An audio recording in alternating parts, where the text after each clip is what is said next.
Blades Ramble are proudly supported by our main channel sponsor, My Business Group, a group of brands designed to support owners, leaders and managers in business. If you're looking to grow your business, contact mybusinessgroup.co.uk today for more information or follow the link in the description below. And as this is hot off the presser, we're proudly sponsored by High Point Access Limited, your number one-stop shop for all your working at heights and roofing needs. If you mention the Ramble when you're asking for a quote, you'll receive 10% off any works. Find their details in all the links below. Thank you to High Point Access Limited for your continued support of the Blades Ramble. Blades fans, subscribe to Blades Ramble. Up the Blades.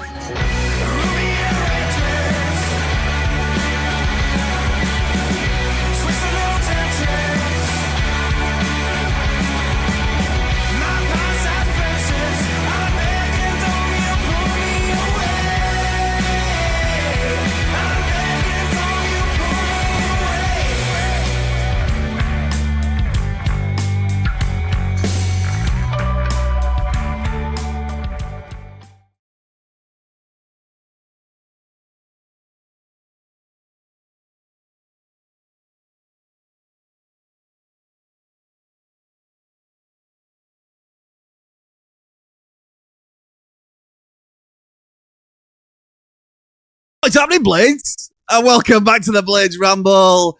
My microphone weren't plugged in. You didn't hear me swear because obviously my mic weren't plugged in. So it's a family channel. Let's keep it friendly.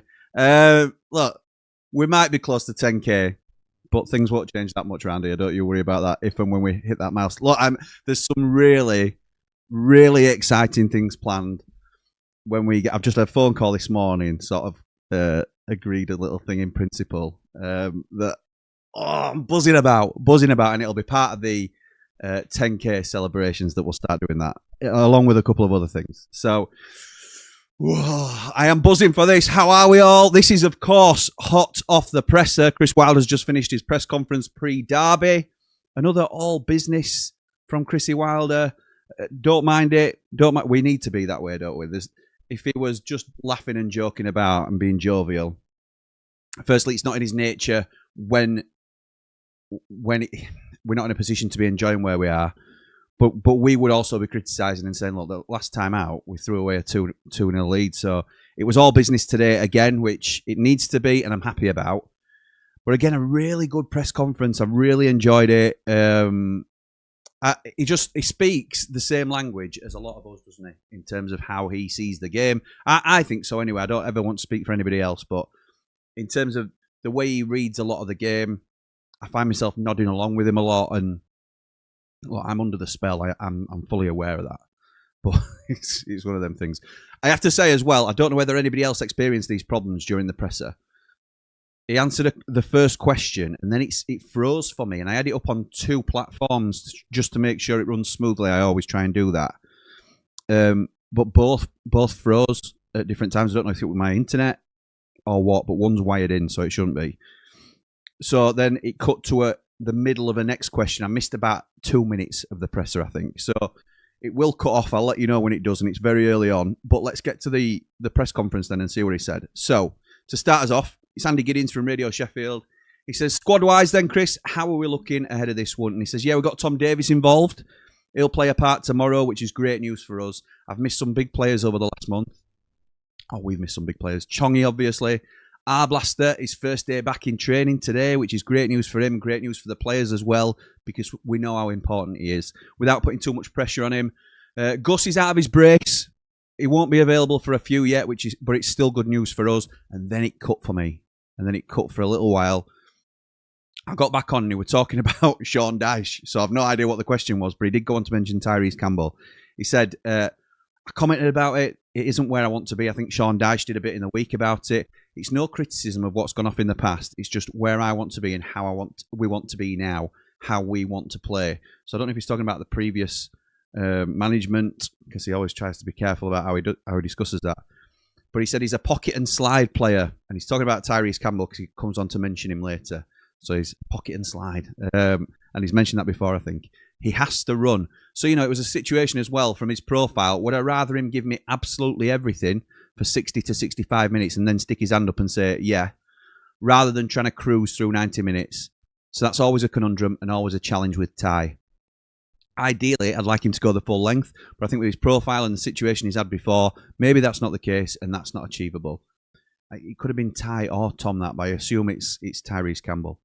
But raising and nudging up everybody's levels is something we've talked about. I talked about it with the sports science staff and medical staff in the week. The problem you have, the challenge you have, is you're doing it through a season and through games. So, everybody's talking about recovery, match day -2, match day -1. I want to run around for 13 games when it's really important. Trying to get that balance and trying to raise those levels is difficult. It's difficult for Sean Dyche and it's difficult for me too. But we've identified that, and hopefully Tyrese will get the benefits of that, and we'll all get the benefits of that in the long term. Listening back, Andy then says, listening back to the interview we did after the Preston match, the sort of takeaways from that, you were talking about naivety and game management. So between then and now, what's been done to work on that with the players? He says, I said a similar thing going back, and I loved that he referenced this because I hadn't even thought about this game until he mentioned it in this press conference. He said, I said a similar thing going back when we were 3-0 up at Villa the season we got promoted. So for those that don't remember, and I'm sure you do, but some may have locked it away and don't want to tap into that core memory. We were 3-0 up at Aston Villa on something like 81 minutes. Billy Sharp had got an hat-trick, I think. He took Billy Sharp off to see the game out, really, and we started making game management decisions in terms of subs. And Dean Henderson made an error, which was... He had the odd one in him, 1 or 2 a season, and he's outstanding for the rest, but this was one of the games where he made an error. We ended up, eventually, I think Jack O'Connell might have been at fault for one as well, which sounds bizarre now to say what a player we look back and remember him to be. But it ended up being 3-3. He said, we had a discussion, we showed the slides, we showed examples of seeing games out because it's key. But the one thing, I love that he mentioned that Villa game. He does mention it's the season we got promoted, but it does remind me of the way I felt at the time, because I don't know whether we were rambling then, whether we had the channel then. I can't quite remember, in all honesty, whether we covered it, but I remember distinctly feeling, is this where we start falling off course? Is this where we start throwing things away? Because we've done that before as a side and as a club. And we didn't. We got stronger from that point on. So maybe he's obviously referring it back to that context now where we threw a game away against Preston where we were in control. Maybe that mentality can return to the players in this scenario as well. He says, we've had to touch on a lot of things in a short period of time. I've got to say I've been delighted with the players' attitudes. They didn't cave. Their mentality wasn't soft. But, we have all sorts of things now that we can look into in terms of probability of results. We were 44% likely to win that game, 22% draw it, and the rest obviously in favour of Preston. So from that point of view, it shows that we should have won the game, and it's really disappointing that we haven't. It's hard to win games in this division, especially from a momentum, altogether now, point of view. It's one of his favourite sayings. From my point of view, from a player's point of view, from a supporter's point of view, from a momentum point of view, their momentum was the first 5 minutes and the game management leading up to half-time and just after half-time. So we have to look at ourselves and what we need to do better. We've talked about it. We've had a meeting. We've shown examples regarding it. That game should have been done and dusted, which adds to the disappointment because we all know that. He's right with that. I didn't think the opposition were causing us any sort of problems tactically. They didn't do anything on us. You go in at half-time 2-0 or possibly 3-0 as it should have been, and the game's put to bed. The environment, the atmosphere is completely different. But we gave them a lift through our decision-making and game management in the lead-up to the 49th minute. Just after we were really unfortunate with Jaff's own goal, we can look at ourselves and do better with the free kick that goes in. We've lost a runner. That was Tyrese Campbell. Got a free header on us, but still, unfortunately, it comes off Jaff's knee. And I think we're a little bit unlucky in terms of the situation where Mark McGuinness clearly gets fouled. The boy's not just going to go hobbling around. He's a 6'4" big centre-half, and if he was, I'd be having a word with him. He's out of position because he's injured, and he's trying his best to get back into position while carrying an injury. So to me, that was a clear foul, but it wasn't to be. Mark tried to get back into position. He didn't. We should have dealt with the situation, and all of a sudden the game's turned around. It's 3-2. But the really important part of that, which I said afterwards, and I got questioned about the players' mentality. If the players' mentality was poor, we get done there 4-5 or 6-2, and we didn't. All the chances were created by us, and we should have got something out of the game. The game's not about shoulds or what ifs, it's about actions. So we have to look at ourselves. We believe we shouldn't be on more points than we are. Well, We believe we should have. Well, sorry, apologies. We believe we should be on more points than we are. But the cold start reality is we haven't picked up those points that we should have, and we have to learn from it. We didn't get outplayed. We didn't get outfought. We didn't get outrun. Played some great football at times, created some great chances. The stats are there for everyone to see. Our mentality was spot on. Can't be questioned.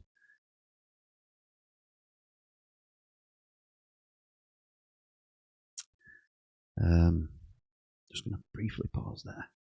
Well, I love Chrissy Wilder. And he's trying his best to keep the players on board and mentally strong. You've got to look at yourselves and the way you approach a game when you let a 2-goal lead slip. Not just a 2-2, but 3-2.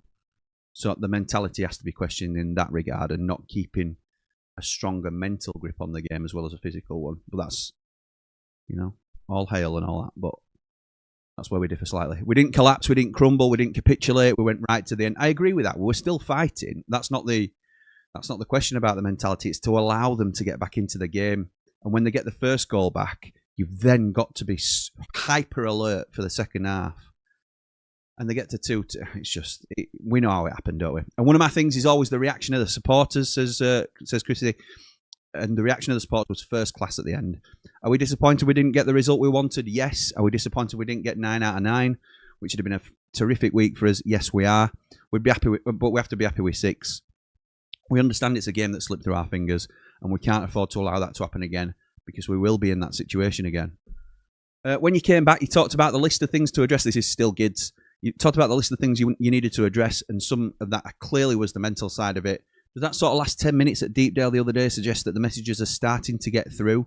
Because in part, earlier in the season, I think all Sheffield United teams have seen, and then Wilder jumps in straight away and he says, they'd have thrown the white flag up. They'd have thrown the white flag up. But there's no white flag right now. They know it's not acceptable. For me, all the support, all these messages would have been fed into a season going back on old things. They weren't. For me, there was an opportunity to do it. So we have to cram it in now. He's harking back to, if I'd have had a chance to be there pre-season, then those were the messages that would have been going in. But they weren't. And for me, there was an opportunity to do it. So we have to cram it all in now. The team's in a decent place, and I think people recognise that. The support we're getting, people are seeing that we're creating chances. I don't want to lose games. Of course we don't. We don't want to chuck points away. We went to a side that's in the top 6, and we should have come away with 3 points. Everybody understands that, apart from maybe a few over in the northwest. I don't know. I assume it just means Preston boys, but I'm not sure what he means there. But that's how it is. We have to take our medicine and move on. But we're okay, as long as we learn from it. The players are listening, the fitness levels are getting better. All the metrics that we base our game on, the positive aspects, are in the top 10. Now I want them to get into the top 6 on the metrics side of it. But still, us being us, the biggest thing is winning football matches. And we just didn't find a way to win at Preston. That's fair, isn't it? Derby County up next. How do you rate them at the minute in their season so far? He says, I always enjoy games against Derby County. It's obviously a fairly local derby, and there was one last season that was a county derby. Always really edgy game, though, a tough game. And again, I really enjoy it. We always fall out at their place. They always fall out at ours. It's a big club. You see the size of these clubs in the Championship. One of the first games when we got back to the Championship was against Derby County. I remember winning 2-0. Sharpie scored and there was an own goal in the first half. It was a great game. One of those early season ones. And we're a team that always tries to get... And they were a team that were always trying to get out of the division, always in the playoffs. I think they'd lost in the playoff final that season or the one before. They're a big club in this division, and I think they've realised how hard it's been having to drop out and come back. They obviously had the points deduction from going into administration, and they've come fighting back. I think they've got a really good manager. He's done a fabulous job in terms of keeping them in the division. They signed some really good... Paul did a fantastic job of keeping them in the division. John's come in now and done the same. They signed some really good players in the summer. They've been competitive all season. They've got 2 wins on the bounce, and they'll want to make it 3 from a tactical point of view. They'll give the ball up a little bit, but they're solid defensively and hit you on the counter, and they do it very effectively. So it's one we'll have to overcome. But I like the place we're in at the moment, and John will like the place that they're in at the moment too. Those 2 wins and the points total they've got at this stage of the season. We're trying to improve our points total, but it should be a good game. It'll be quite cagey at times. We'll have to be patient.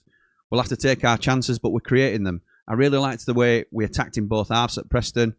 Whether we were trying to get our noses in front, extend the lead, or get back into it, we played some decent stuff. We're going to have to play well tomorrow, but it's always a big game against a big club.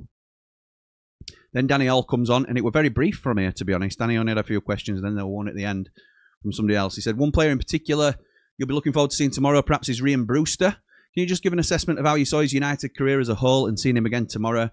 And Wilder says, yeah, I've got a lot of time and respect for Ryan as a lad. He was incredibly unlucky. It was an unfortunate time here with the injuries that he had.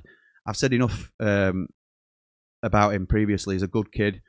He'll get the reception that he gets, whether that's mixed, incredibly positive or negative. People have their own views on that. He gave me everything he wanted to play. He was great around the club. A good pro, good personality.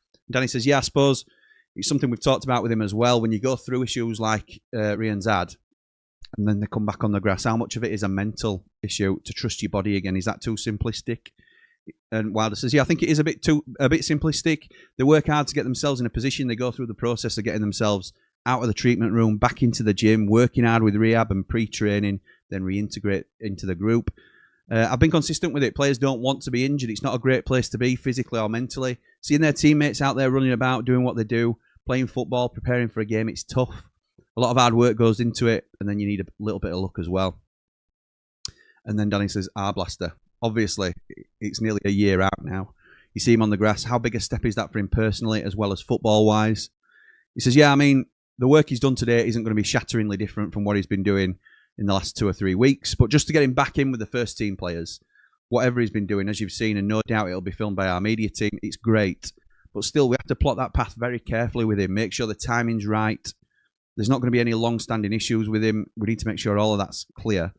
ACLs now aren't ACLs from 20 or 30 years ago. You know, someone had one at 19 and went on and played a few games, 500 games and smashed records. You need a bit of luck, of course, and we need to give him time and space to recapture the form and promise that he showed previously here at the club. I know it's difficult taking positives from a year out, says Danny, at his age, but do you think he might come back physically stronger, maybe mentally stronger too? And Wilder says, I love this. Everything's a test. He wouldn't have liked to go through it, but he's a mentally tough boy. They all are in our academy. They get tested on every front. To step into a first team and do what he's done, whether it's against City, whether it's whether it's City.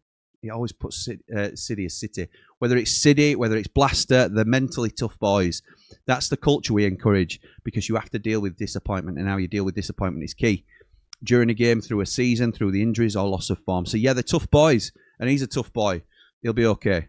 Danny says, Chris, can I just... this was the final question from the third journalist. Chris, can I just talk about Callum O'Hare? He's got half the goals and assists that he had already this time last season. What work's gone into helping him add to that tally? He says, I think when the time's right for the senior players to step up, Callum's done that. He's taken responsibility as a senior player and led from the front. Maybe not physically battering people all over the place. Certainly not doing that. But in terms of effort, work rate, he's showing it. We've been on to Cal for a while about the final bit, because he gets into great positions. Out of possession, he's a fabulous player to work with. In possession, we've all seen it. He gets into great spots, and we're looking for that final pass or finish. The end product's the biggest thing for forwards, and he's bringing it all together. He's a big player for us. And he is, isn't he? He's a huge player for us at the moment, really stepping up in the absence of Gus Hamer. I think he's been one of the silver linings in the fact that we haven't had such a strong player available to us. And that was it. That was the presser from Chrissy Wilder. I want to know your thoughts on it. I want to know how you're feeling about the game tomorrow, and then we'll wrap it up, because it wasn't the longest of press conference. I think it just went under 20 minutes this time. You can do that all day long for me. Yeah, really good. So, who's first up? Paul says, hi, Jimmy. Hope you and the family are okay. I love this Blades show. It makes me happy. I really hope the Blades win at the S2 versus the Rams. I'm going for a score win. Any win is great, buddy. Take care. Hope you get 10k. Thank you, Paul. Really appreciate it. Seen you popping up more and more on streams recently, and it's very much appreciated, pal. So thank you for that. Beast Boy says, who's joining me in the Ryan Brewster standing ovation before the game? Lewis says, afternoon, mate. Can't disagree with any part of Wilder's evaluation of the Preston game. Really fair and accurate. Onwards and upwards, another opportunity for 3 points. Beast Boy says, great presser. Really think we can crack on and get a win tomorrow in a very important game. it is a really important game tomorrow, I think. Lewis says, feeling confident if we manage key moments of the game better. Lots to be positive about. Remember to like and subscribe and help our mate Jimmy get to 10k. Always keep it Ramble up the blades. Thank you, mate. Really appreciate that. Rob Kerr says, for all the optimists, I give you Mickey Adams, who took us down despite some talent in the team. Losing just becomes a habit. It is hard to break. Here's hoping. Rob, for those that aren't aware, Rob was the first ever Rambler to support the channel, and he's been with us all the way through. So first and foremost, thank you to Rob.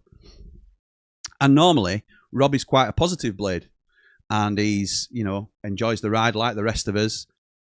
But again, like we always try and encourage, he's open and he's honest with how he's feeling, and he's put a message in the chat today saying he's not feeling great about United at the moment, and he's obviously commented on the stream, and thank you for doing so, Rob, to say that, he hopes he's wrong, but we've been in a losing habit too often this season. I would push back on that, Rob, first and foremost, just by saying I think the habits are starting to turn. And obviously, let's hope that Preston is an anomaly, because it might not be, but let's hope it is, because leading into that, it were 2 wins on the bounce. And Derby is a good game for us. Doesn't mean it's going to be easy. Doesn't mean it's a layup or a foregone conclusion, because it's certainly not. It's a very unpredictable season and a very unpredictable league overall. But I would just try and hold out some hope for this Derby game. And look, we can have a chat after the game, whether that's on screen or not, Rob, in terms of how you're feeling. But I think if we get a positive result against Derby, just hopefully it'll turn you around slightly. But, you're more than entitled to feel the way you do. And yeah, thank you again for the support, mate.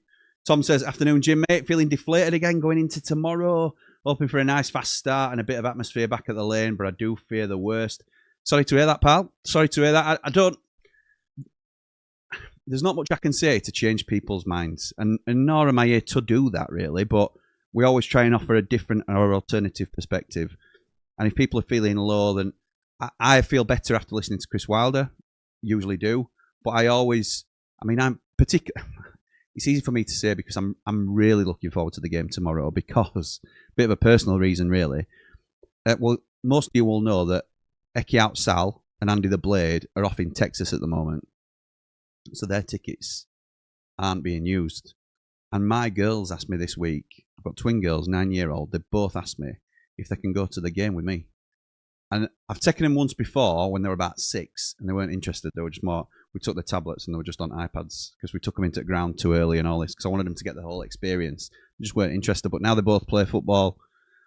They're not really into watching it yet, but I think they just want to see what Daddy does on, when he goes to a match and stuff like that. And hopefully there's a chance one, if not both of them, could fall in love with it. So I am absolutely buzzing for tomorrow, because that is, it's how all of us, or the vast majority of us, fell in love with the game, was going with our parents. And yeah, there's a chance that you're telling me there's a chance that the girls might jump on this and fancy coming on a regular basis. So I'm pretty buzzing about that. In terms of the football, though, Tom, going back to your point, mate, I completely understand why people are deflated after the Preston game. Not necessarily the performance, but the Preston game. So I would try. I think the players have shown enough over the last 3 games in total, and if not a little bit before that they can win tomorrow. And if you believe that, and you allow, or you certainly don't allow yourself to get dragged down in negativity pre-match, you may prove to be right. And it may be a gut feeling that overrides everything, but I hope it isn't, and I hope that obviously they can get a win for all of us, those that are positively looking forward to it, and those that are quite down about how things went, especially after the Preston game. Pete says, afternoon, Jimmy, just on the way back from a mini break in London. Come on, you red and white wizards. Oh, to be a penny behind you, Pete Rogers. Unbelievable, mate. Unbelievable. One of our Platinum Ramblers. Oh, you're well, pal. As is super positive Jack, just popping in to say hi. I'll catch up with this later at work. See you all at Triple Point tomorrow. Time do we normally meet? So yes, Jack's coming down for his first, as a Platinum Rambler, he's coming down for his first meet-up, Triple Point. We're always at Triple Point before the home games, before kick-off on the home games. I'm normally there around 1:30, 2 o'clock-ish. I might be a touch earlier tomorrow if I'm bringing girls, because I don't have to wait for Andy the Blade to do his hair. So So we'll we'll see what time we're in. But anybody is welcome. You don't have to be a Rambler or anything like that. It's triple point, support the channel, and it's been our go-to boozer from day dot. Really, it's one that Andy the Blade took us into, and if there weren't a football match to get to, we'd stay there for a full afternoon because it's his sort of place, and we all really enjoy it, and that's where we all tend to gather now.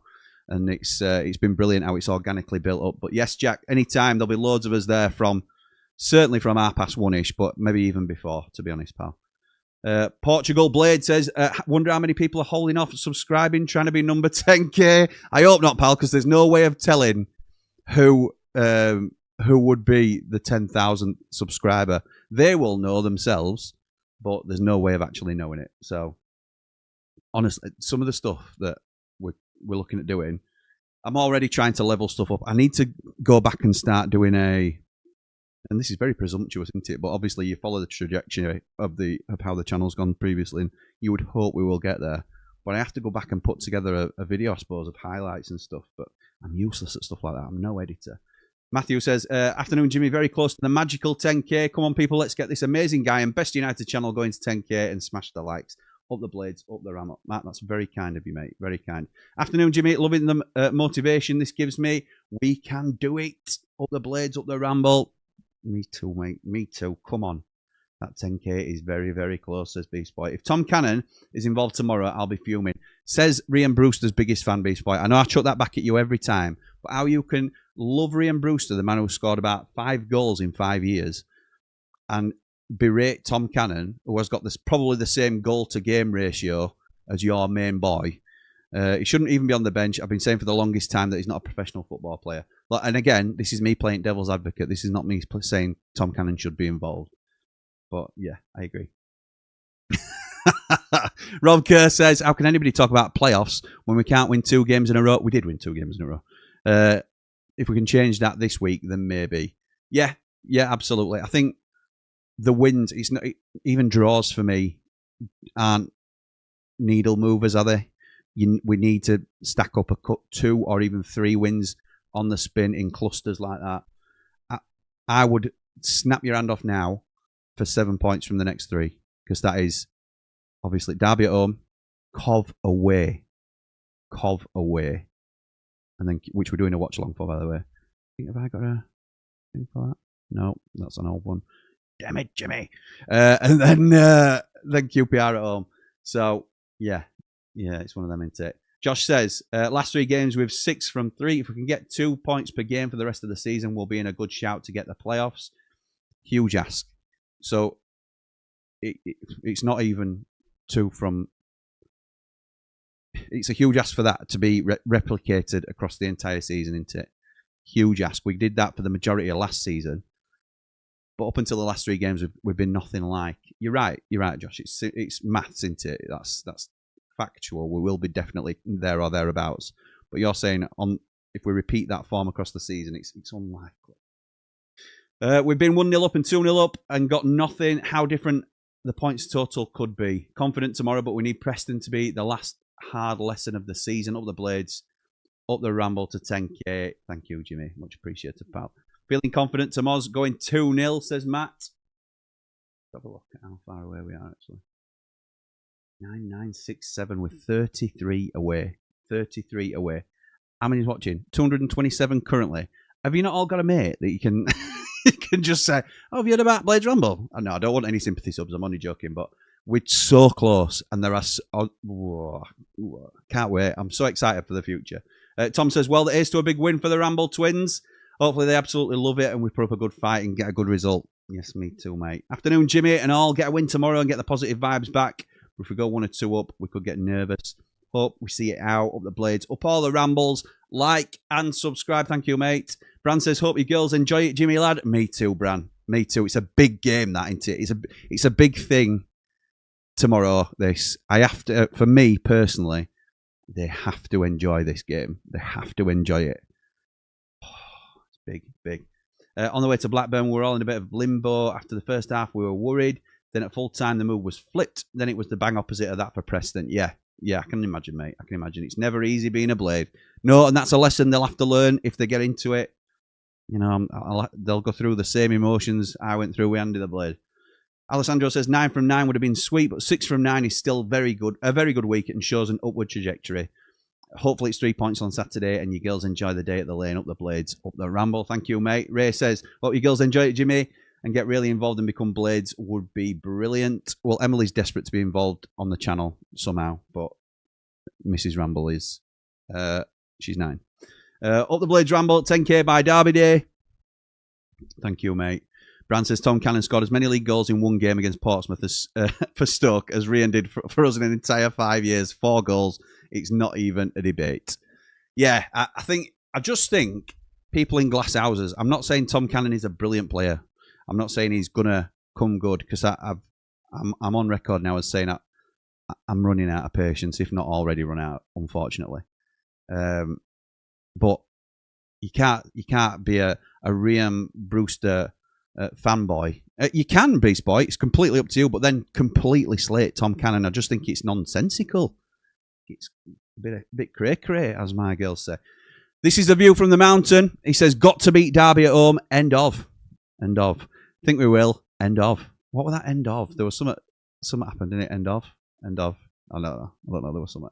You can tell I'm giddy, can't you? So look, I hope I'm just as giddy for 90 after 90 tomorrow. We shall see. Time will tell. End of. But for now, come on, you red and white wizards! All the Blades! Shouts out!